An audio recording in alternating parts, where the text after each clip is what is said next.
All right, let's talk about it. The One Piece card game is absolutely blowing up. Prices are going through the roof, and everyone is scrambling to get a piece of the action. But in a market this wild, how do you actually find the real treasure and, not get burnt? Well, today we're giving you the map. And this is the million-dollar question, isn't it? We're seeing some unbelievable hype, but that always comes with a huge amount of risk. Are we looking at the ground floor of the next Pokemon, the next collectible Titan, or is this all just one big bubble that's about to pop? And look, if you feel like this, you are not alone.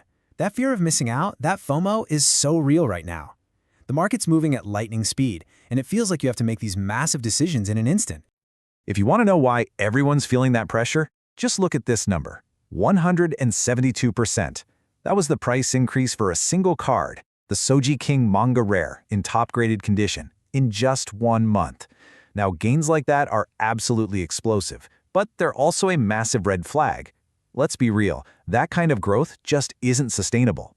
So how in the world do you navigate a market like this? You need a system. We're going to cut right through the noise and the hype with a simple but really powerful framework I call the Value Trinity.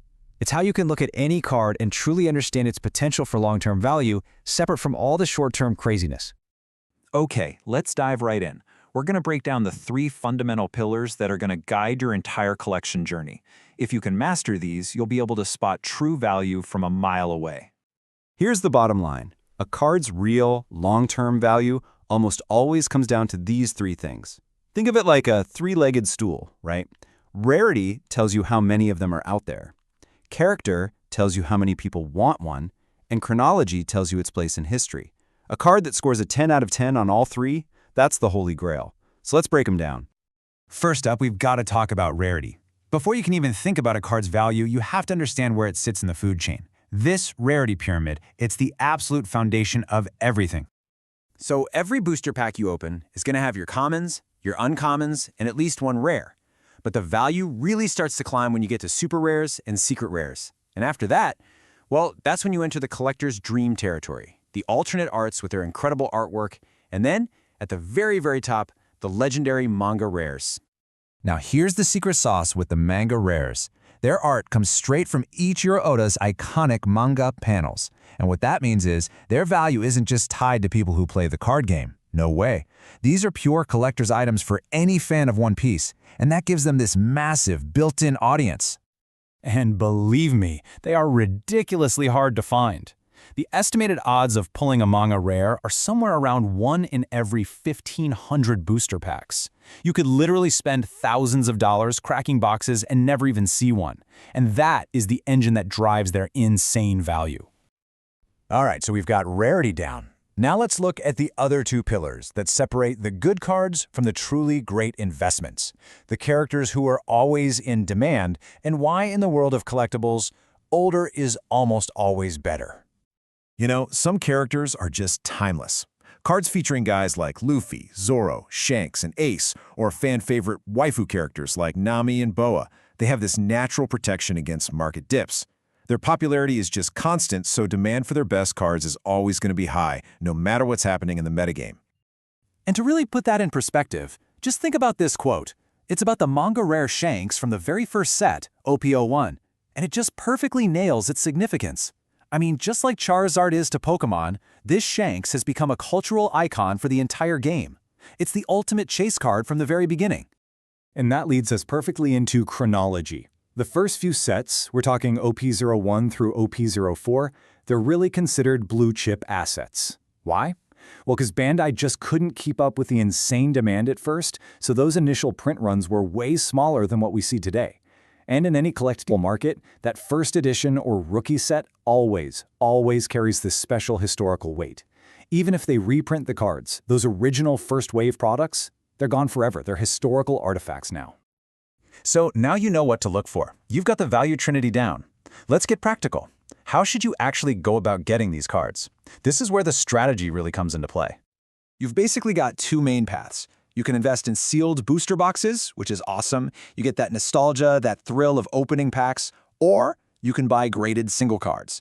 This totally eliminates the gamble of trying to pull a chase card and lets you invest directly into a verified, high-quality asset from the get-go. And that right there brings us to what might be the single most important step for really maximizing a card's value: professional grading. Getting a card's condition officially verified by a service like PSA or BGS, that's how you unlock its true financial power. It's a total game changer. And if you want to see the real-world impact, wow, just look at these numbers for this Portuguese de Ace card. An ungraded copy, what we call raw, is worth about $800. Not bad. But a PSA 10, a gem mint grade, is worth almost $3,000. And a perfect, pristine BGS black label over $19,000. That's a multiplier of more than 23 times, all for just having its perfect condition verified. It's incredible. Okay, we've gone over the map, the framework, and the tools you need. So let's circle all the way back to that big question we started with. Is this a massive opportunity, or is it a dangerously overinflated bubble? So the optimistic view, the bull case, is that this party is just getting started. I mean, the Netflix live-action show has been a massive mainstream hit, bringing millions of new people into the world of One Piece. When Season 2 drops, that new wave of fans could just flood into the collectibles market, sending prices to places we can't even imagine. But we gotta be real here. There's a sober counter-argument. The bear case reminds us that the history of TCGs is a graveyard of failed games. For every one Pokemon that makes it, there are dozens that boomed and then completely vanished. The risk that this game could just lose steam, it's very, very real. So where does that leave us? Look, the potential for growth here is enormous, and it's all being fueled by one of the biggest and most beloved franchises on the planet. But the risks of a speculative bubble are also undeniable. The absolute key to navigating this is to ignore the hype and focus on the fundamentals, on that value trinity. So here's your plan. Focus on cards that nail all three pillars: rarity, character, and chronology. Prioritize cards from those early, scarce sets. If you're going to buy an expensive chase card, buy it already graded to take the risk out of the equation. And for the love of all that is holy, protect your cards. Sleeves, top loaders, storage, condition is everything. You know, this market is volatile, for sure, but it is also filled with some absolutely incredible opportunity. If you collect smart, if you focus on true, fundamental value, you can build a collection that'll stand the test of time. The treasure is out there. Now you have the map to go find it.